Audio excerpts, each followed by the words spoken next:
ബോസിന്റെ ഒരു പ്രൊമോ വന്നിട്ടുണ്ട്. ഇന്നിപ്പോ വീക്കെൻഡ് എപ്പിസോഡ് ഇന്നുണ്ട്. കാരണംന്ന് വെച്ച് കഴിഞ്ഞാൽ ഇനിയിപ്പം ഞായറാഴ്ച ദിവസം ഓണം പരിപാടികളായിരിക്കും. അതായിരിക്കാം. പ്രൊമോയിൽ വന്നിരിക്കുന്നത് അനുമോളെയും ജിസേലിനെയും ലാലേട്ടൻ വാരി ഉടുക്കുന്നതായിട്ടാണ് കാണുന്നത്. നല്ല ബാക്ക്ഗ്രൗണ്ട് മ്യൂസിക് ഒക്കെ കൊടുത്ത് വിഷ്വലൊക്കെ കൊടുത്തിട്ട് ഭയങ്കര ഫേസിൽ നല്ല അത്ഭുതമൊക്കെ കൊടുത്ത് കാണിക്കുന്നുണ്ട്. സത്യത്തിൽ വേറെ വല്ല ചോദ്യത്തിന്റെയും എക്സ്പ്രഷൻ ആയിരിക്കാം ഇതിലെടുത്തിടുന്നത്. അങ്ങനെയുണ്ടല്ലോ ചാനലുകാർക്ക്. നമ്മൾ വിചാരിക്കും ഏതാണ്ട് വലിയ കാര്യം അവിടെ നടക്കാൻ പോകുന്നത്.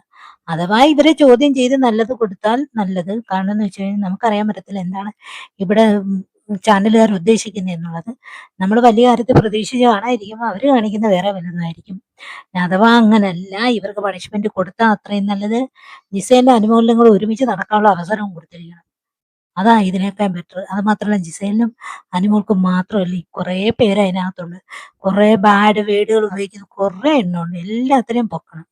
എല്ലാത്തിനും നല്ല മറുപടി ഇന്ന് ലാലേട്ടൻ കൊടുത്തേ പറ്റത്തുള്ളൂ. അത് മാത്രമല്ല ഗ്രൂപ്പുകളെല്ലാം അങ്ങ് ഇളക്കി പണിയണം. മനസ്സിലായി. അനുമോൾക്കാണെങ്കിൽ ഒരു പ്രത്യേകതയുണ്ട്. ചെറിയ കാര്യത്തിനും ഇങ്ങനെ പിണങ്ങിയും വഴക്കിടുകയും ചെയ്യേണ്ട ആവശ്യമുണ്ടോ? എന്തിന്?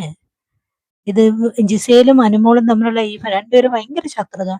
ഒരിക്കലും ഒന്നിക്കാൻ പറ്റാത്ത രീതിയിലുള്ള ശത്രുതാ മനോഭാവം രണ്ടുപേരുടെ ഉള്ളിലുണ്ട്. ഒരാളത് പുറമെ പ്രകടിപ്പിക്കുന്നു, ഒരാൾ ഉള്ളിൽ വെച്ചുകൊണ്ട് പ്രകടിപ്പിക്കുന്നു. ഇത് പലതവണയായിട്ട് നമുക്ക് എല്ലാവർക്കും കാണാം. ഇത് ബിഗ് ബോസിൽ ഇവിടെ സത്യത്തിൽ ഇവിടെ ഈ ഒരു ഷോ എന്ന് പറഞ്ഞു കഴിഞ്ഞാൽ കുറെ ഗെയിമുകളും ഒരാളെ ഒഴിവാക്കി മറ്റൊരാളെ വിജയത്തിലേക്ക് ചെല്ലുക എന്ന് വെച്ചാൽ വിന്നറാകാൻ ശ്രമിക്കുക എന്നതാണ് ഇവിടുത്തെ ഈ ബിഗ് ബോസ് എന്ന ഗെയിമിന്റെ പ്രത്യേകത. ഇവിടെ എന്തോ കാണിച്ചു കൂട്ടുന്നത് ഇത് പരസ്പരം അങ്ങോട്ടും ഇങ്ങോട്ടും മത്സരിക്കുന്നത്, വിദ്വേഷം വെറുപ്പും വെച്ചു പുലർത്തുന്ന ഒരു ഷോ. ഇങ്ങനെ ഷോയാണ് എന്തിന് ഇത് നടത്തുന്നത്? അപ്പൊ ഈ പുല്ലുകളൊക്കെ എടുത്ത് മാറ്റിയിട്ട് പുതിയ ആൾക്കാരെ കയറ്റാൻ നോക്ക്. മനസ്സിലായോ? എന്തായാലും നമുക്ക് പ്രതീക്ഷിക്കാം. ലാലേട്ടന്റെ പ്രൊമോ കണ്ടിട്ട് ഒരു ഉത്സാഹമൊക്കെ തോന്നുന്നു. എനിക്ക് തോന്നുന്നില്ല. ഗ്രൂപ്പ് പൊളിക്കുമെന്നോ 7ന്റെ പണിയെന്ന് പറഞ്ഞ് കൊടുത്തിട്ട് പറയുന്നത് ഗ്രൂപ്പിസം പൊളിക്കും, ഒറ്റയ്ക്ക് നടക്കുന്നത് പൊളിക്കും, എന്തൊക്കെയാ ക്യൂട്ട്നെസ് പൊളിക്കും എന്നൊക്കെ പറഞ്ഞ ബിഗ് ബോസാ. ഇപ്പൊ ഇതെല്ലാം വീണ്ടും ഇതെല്ലാം അറിഞ്ഞുകൊണ്ട് തന്നെ ഇതൊന്നും ഉണ്ടാവത്തില്ലെന്ന് അറിഞ്ഞുകൊണ്ട് തന്നെ ഓരോരുത്തർ ഇതിനകത്ത് കയറിയിട്ടുള്ളത്. പക്ഷെ ഇതിനകത്ത് വീണ്ടും ഇതൊക്കെ തന്നെ കാണിക്കുന്നത്. കഴിഞ്ഞ സീസണുകളിൽ നിന്നും വ്യത്യസ്തമായിട്ട് എന്തെങ്കിലും കാണിക്കുമെന്ന് വിചാരിച്ചത് ആകെ ഇതിനകത്ത് കാണിച്ചത് ഇവറ്റകളെ കുറെ മേക്കപ്പ് ഇല്ലാത്ത കുറെ ദിവസം കാണിച്ചു.